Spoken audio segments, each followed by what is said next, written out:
Asansol Durgapur police কমিশনারেটের উদ্যোগে উৎসর্গ প্রকল্পের অধীনে বিভিন্ন থানার পক্ষ থেকে রক্তদান শিবিরের আয়োজন করা হচ্ছে।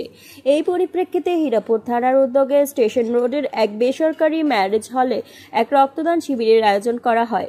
এই অনুষ্ঠানে উপস্থিত ছিলেন ডিসিপি সন্দীপ কারা, এসিপি ইপ্সিতা দত্ত, সিআই অশোক সিংহ মহাপাত্র, থানার আইসি তন্ময় রায়, প্রবীর ধর, বিভিন্ন পুলিশ ও সিভিক কর্মীরা, আসানসোল পুর নিগমের ব্যুরো চেয়ারম্যান শিবানন্দ বাউরি ও বিভিন্ন ওয়ার্ডের কাউন্সিলরবৃন্দ। এই রক্তদান শিবিরের পাশাপাশি এডিপিসির ফিরে পাওয়া প্রকল্পের আওতায় প্রায় 70 জনেরও হারিয়ে যাওয়া মোবাইল ফোন উদ্ধার করে তাদের হাতে তুলে দেওয়া হয়।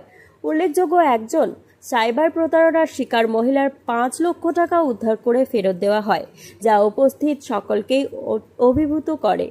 রক্তদান শিবিরের প্রায় 60 ইউনিট রক্ত সংগ্রহ করা হয় এবং রক্তদাতাদের হাতে সার্টিফিকেট তুলে দিয়ে তাদের উৎসাহিত করা হয়। থানার আইসি তন্ময় রায় জানান, গ্রীষ্মকালে হাসপাতালগুলিতে রক্ত সংকট মেটাতে পুলিশ কমিশনারেটের নির্দেশে প্রতিটি থানার পক্ষ থেকে রক্তদান শিবিরের আয়োজন করা হচ্ছে। এই উদ্যোগে হীরাপুর থানার পক্ষ থেকে নেওয়া হয়েছে। সামাজিক দায়বদ্ধতার এমন উদ্যোগে পুলিশের ভূমিকায় স্থানীয় বাসিন্দারা সন্তোষ প্রকাশ করেন।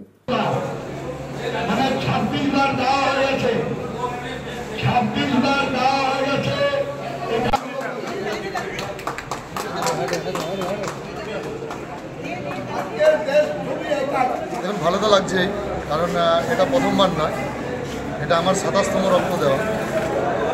আমি শুরুটা করেছি আপনার কলেজ জীবন থেকে। সেখানে আমাদের বাধ্যতামূলক রক্তদান ছিল, বছরে আপনার 2বার ক্যাম্প হতো। সেখান থেকে শুরু, আজকে 30 মে 2025 সাল, এখনও কন্টিনিউ করছি এবং যতদিন পারবো এটা করব। এটা একটা ভালো লাগার বিষয়। এখন আপনারা জানেন যে পুলিশ সার্ভিসে আছে, সারা মে মাস জুড়ে আমাদের আপনার একটা ক্যাম্পিং চলছে। আপনার এডিপিসি তথা সমস্ত পুলিশ জেলাতে আপনার পুলিশের তরফ থেকে পুলিশের পরিবারের সদস্যদের নিয়ে আপনার বিশেষ করে এই যে গরমের সময়টাতে আপনার একটা বিভিন্ন আপনার হসপিটালে রক্তের শূন্যতা দেখা যায়। তো সেটা পুলিশ প্রশাসনের তরফ থেকে সেই শূন্যতাটা আপনার বিভিন্ন সময় মেকআপ করার চেষ্টা হয় এবং মে মাস জুড়ে সেই ক্যাম্পেনিং চলছে।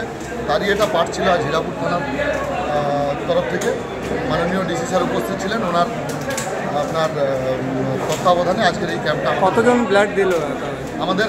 আজকে 60 জন ব্লাড দেওয়ার মোটামুটি প্রাইমারি আছে এখন পর্যন্ত। অলরেডি আমাদের 18-19 জন হয়েছে, বাকিটা দেবে।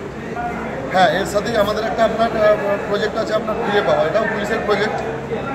ফিরে পাওয়া প্রজেক্ট হচ্ছে আপনার বিভিন্ন সময় মানুষ যে মোবাইল আপনারা জানেন হারিয়ে যায়, মোবাইল লস হয়, বা আপনার বর্তমানে সাইবার ক্রাইমের প্রকোপ বেড়েছে আপনারা জানেন। তো সেক্ষেত্রে আপনার সেই মোবাইল ফোনগুলো আমরা সারা বছর ধরে আপনার বিভিন্ন সময়ে সেগুলোকে উদ্ধার করে আমরা একটা বিশেষ দিন করে মানুষের মধ্যে ফিরিয়ে দিই। আজকে সেই দিনটা ছিল। আজকে আমরা 70খানা মোবাইল মানুষের হাতে ফেরাতে পারি।